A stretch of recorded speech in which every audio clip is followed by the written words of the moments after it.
नमस्कार, मैं Avinash NSNB India education number 1। अपने इस चैनल पे मैंने जो एक प्रोग्राम शुरू किया है, सफ़र गांव टू शहर, उस कड़ी को आगे बढ़ाते हुए आज मैं अपने चैनल पे एक ऐसा मेहमान लाया हूं जो अपनी जीवनी में ये बताने की या आपके लिए क्या और अच्छी चीज़ें हो सके इस एजुकेशन के तहत, उसके लिए कहीं ना कहीं जो सुझाव होगा, जो मार्गदर्शन देंगे, वो इनका व्यक्तिगत होगा और आप इनकी चीज़ों से क्या सीखते हैं और ये आप क्या बता सकते हैं ज़्यादा से ज़्यादा, उसे आप हमें कमेंट के माध्यम से बताइएगा ज़रूर, ताकि हम और अपने चैनल को और अच्छी चीज़ें और मेहमान लाने की हमें जो मोटिव मिल रही है वो आपके कमेंट के माध्यम से मिल रही है और आपके लाइक के माध्यम से मिल रही है। तो मैं अपने नए मेहमान आज प्रिंस जी का बहुत बहुत स्वागत करता हूं अपने चैनल पे और मैं ये जानने का प्रयास करूंगा कि प्रिंस जी, आप सबसे पहले कहां से हैं? आप हमारे दर्शकों को बताइए कि आप कहां से हैं। थैंक यू मैं बुलाने के लिए नर्सरी पर। मैं औरैया जिले से बिलोंग करता हूँ। औरैया जिले किस जिला प्रदेश? उत्तर यूपी, प्रदेश से। उत्तर प्रदेश में है। आप हमारे प्रदेश में दर्शकों को है। ये बताइए कि सर आप पहले तो यहाँ जो मुखर्जी नगर दिल्ली में आप हैं, ये यहाँ पे आने का क्या मोटिव है? आने का तो यही मोटिव था कि यूपीएससी क्रैक करना है और एक अच्छा और सिंसियर ऑफिसर बन के यहाँ से अपने यहाँ पे जाना, जिससे लोगों को मैं प्रभावित कर सकूं और अपने गांव या क्षेत्र का नाम रोशन कर सकूं। तो क्या आप जिस गांव से चले हैं, क्या वो आपका जगह ग्रामीण है या शहरी? एक टाउनशिप एरिया है, मतलब गांव ही में मान लूं, हाँ। देखा जाए पिछड़ापन हो या जैसे भारत की बहुत पिछड़ी। अभी फिलहाल 1997 में उसको डिस्ट्रिक्ट बनाया गया है। अच्छा अच्छा। उससे पहले वो इटावा क्षेत्र के अंदर ही आता था। आप किस हिसाब से अपने गांव से चले? आपको प्रेरित किसने किया कि इस माया नगरी में आने के लिए? मुझे तो मेरे बड़े भाई, उन्होंने प्रेरित किया था इस जगह जाने के लिए, क्योंकि वो पहले दिल्ली कानपुर इस जगह पर वो पढ़ चुके थे। तो उनके जरिए ही मुझे प्रोत्साहित किया गया कि आईएएस ऑफिसर बनना है, आईपीएस ऑफिसर बनना है, इन सब के लिए।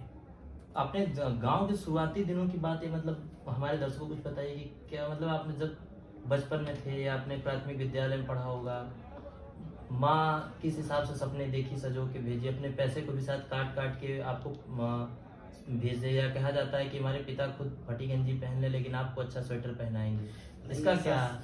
ऐसा सब कुछ नहीं था जी। पिताजी माताजी सब लोग चाहते थे कि अच्छा ऑफिसर बने, अच्छा नौकर साहब बने, और भाई मेरे हमेशा ही चाहते थे हमेशा कि एक अच्छी जॉब लगे, अच्छी जॉब पोस्ट पे मिले। ये सब चीज़ें सबसे पहले मेरे भाई ने ये सब चाहा है, उसके बाद उन्होंने मुझे प्रेरित किया है, तब मैं वहाँ से निकला हूँ। और पहले मैं तो यूपीएससी बारे में जानता ही नहीं था कि क्या यूपीएससी होता है।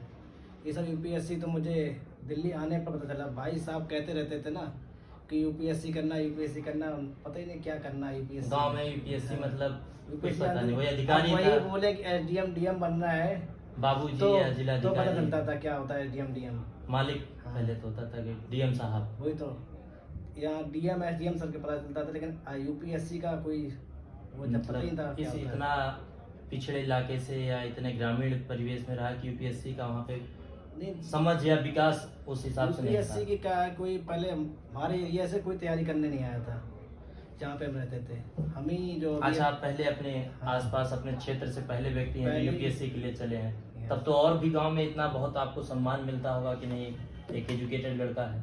हाँ, वो तो है कि मुझे अब मैं दिल्ली पढ़ता हूँ और जब भी जाता हूँ लोग पूछते हैं क्या कर रहे हो, कैसे हो, वहाँ पे सम्मान तो मिलता ही है। किस हिसाब से, मतलब आप ये बताना चाहेंगे जैसे कि और बच्चे जो गांव से आते हैं, ग्रामीण परिवेश से आते हैं, कहीं कहीं किसानों के बच्चे हों या ऐसे, मतलब कहीं कहीं जनजाति भी कई बार अब तो आरक्षण और सरकार की बहुत सारी स्कीम की वजह से खुल के आने लगे हैं पढ़ने के लिए, उनको आप कैसे कहना चाहेंगे कि अपना प्रिपेयर कैसे करें इस मैं यही महानगरी में? कहूँगा कि अपने जो हमारे क्षेत्र से लोग बाग हैं वो पहले से ही अपने आप को यूपीएससी के बारे में जानकारी लेके, और जो एनसीईआरटी का बेस क्या है, यूट्यूब का चैनल आज सहारा नहीं बन रहा है बहुत गांव दूर दराज नहीं, के लिए? बिल्कुल बन रहा जैसे है। कि हमने अपना चैनल आजकल बहुत सारे NSNB प्लेटफॉर्म है यूट्यूब पे ही पर। तो बताने के लिए, क्योंकि हम हर घर तो नहीं बताने जा रहे हैं ना, अपने NSNB को मैंने खोला इस पे एजुकेशन की चीज़ों को बताना शुरू किया? नहीं, यूट्यूब पे आजकल बहुत सारे प्लेटफॉर्म हैं, बहुत सारे टीचर हैं जो यूट्यूब पे ज्ञान दे रहे हैं इस बारे में, यूपीएससी के बारे में, हर सब्जेक्ट के बारे में, और भांति भांति प्रकार की चीज़ें यूट्यूब पे आजकल अवेलेबल हैं। सिर्फ ये यूपीएससी नहीं, हर प्रकार की चीज़ इस समय यूट्यूब पर प्लेटफॉर्म पर अवेलेबल है। जैसे आज देखा जा रहा है कि खान सर ने जो यूट्यूब पे बहुत क्रांति सारे लाने का, एक टीचर हैं। रेवोल्यूशन लाने का प्रयास किया शिक्षा जगत में, कि बहुत ही कम पैसे में बहुत ही बड़ी चीज़ दे रहे हैं। यूपीएससी जहाँ बहुत बड़े बड़े कोचिंग और संस्थानें जो बहुत पैसे लेते खान सर हैं। बहुत अच्छा कर रहे हैं, जो उन्होंने बहुत कम फीस में, जैसे यहाँ पर मुखर्जी नगर में बहुत ही ज़्यादा हाई फाई फीस है, 1.5-2 लाख से कोई फीस कमी नहीं यूपीएससी के लिए। और उन्होंने एक बहुत ही मार्जिनल फीस रखी है, जो भी रखी है, मतलब टीचर भी क्या वो अच्छे हैं आपके बहुत- नज़रिए में? क्योंकि हमारे आप जगह तो में बहुत अच्छे टीचर हैं। कह रहे हैं 4-5 सालों से यहाँ पे लगे हुए हैं, तो कहीं न कहीं टीचर को भी आपको पता होगा। यहाँ पे टीचर के बारे में मैं सबके बारे में कुछ कह नहीं सकता हूँ, सभी जो भी हैं यहाँ पे टीचर बहुत अच्छे हैं, चाहे भी कोई भी कोचिंग का हो, कोई भी संस्थान का हो। और खान सर तो अपने आप में ही एक ब्रांड ब्रांड बन चुके हैं।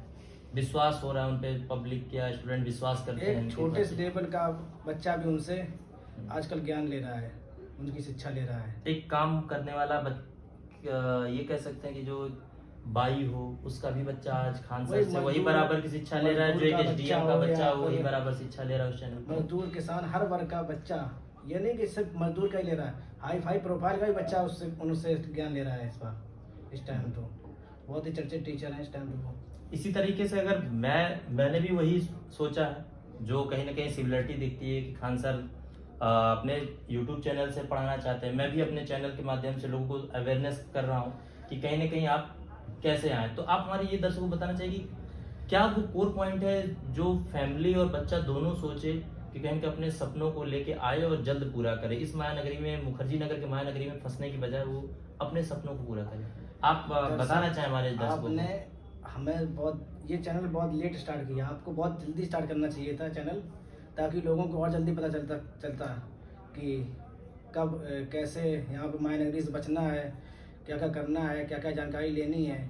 कितना खर्च लग जाता है ये सारी चीजों को, मतलब कहीं गांव का बच्चा नहीं पहले समझ से पाता प्रिपेयर हो है। गया था बच्चा इस चीज़ के लिए। कितना खर्च लग जाता है आपका दिल्ली में पर मंथ? हमारा तो खर्चा करीबन 8 से 10 के बीच में लग जाता है। 10,000 रुपया पर मंथ। अब सोचिए कि जो बच्चा गांव में या जिसके माँ बाप 2-3-4 हज़ार कमाते होंगे, वो कैसे दिल्ली में सरवाइव करेंगे? आप क्या बताना चाहेंगे?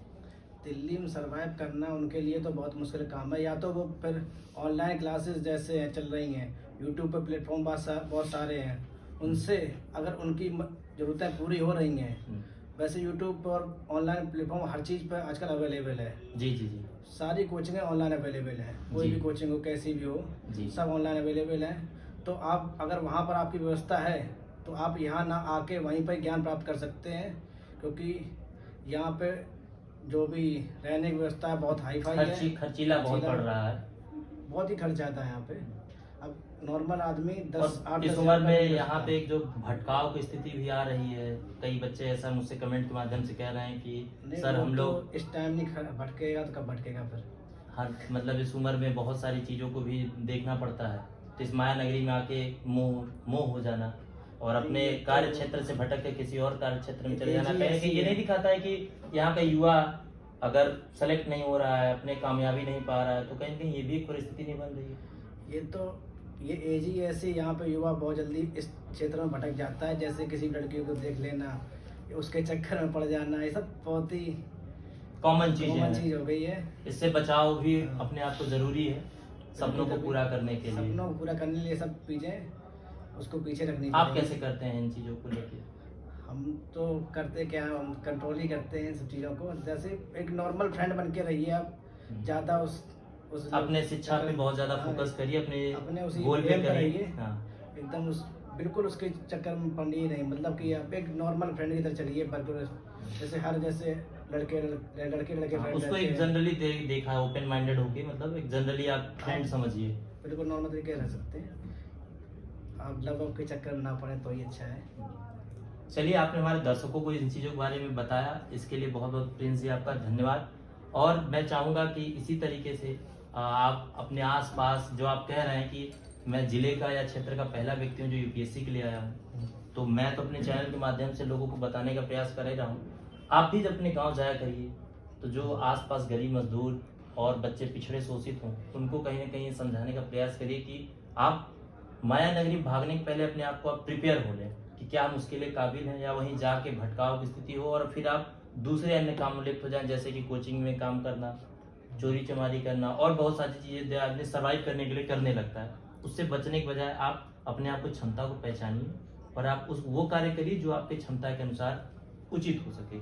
आप भी ऐसा अपना प्रयास करें। करेंगे इस बारे में प्रयास। और बहुत बहुत धन्यवाद आपका, आप हमारे चैनल पे इतना समय दिए। और मैं दर्शकों को बताना चाहूँगा कि इसी तरीके से आप भी मुझे बताइए कि आप क्या चाहते हो, या आप किस तरीके से, जो बच्चे यहाँ रह भी रहे हों वो भी इस चैनल पे ये बताएं मुझे आके, या कमेंट के माध्यम से मेरे दर्शकों को बताएं कि किस तरीके से वो अपने आप को प्रिपेयर करते हैं और किस तरीके से अपने भाई बंधु साथी जो गांव से चलेंगे उनको क्या सलाह देंगे कि अपने इस सफ़र पे जो निकले हैं वो उनका जो सफ़र है गांव से शहर का वो कैसा रहे और सफल कैसे हो ये सफ़र, उसके बारे में बहुत बहुत चीज़ों को बताने की ज़रूरत है। आज मैंने एक प्लेटफॉर्म शुरू किया है, लेकिन आपका सहयोग रहेगा तभी मैं और लोगों को बता पाऊंगा और समझा पाऊंगा।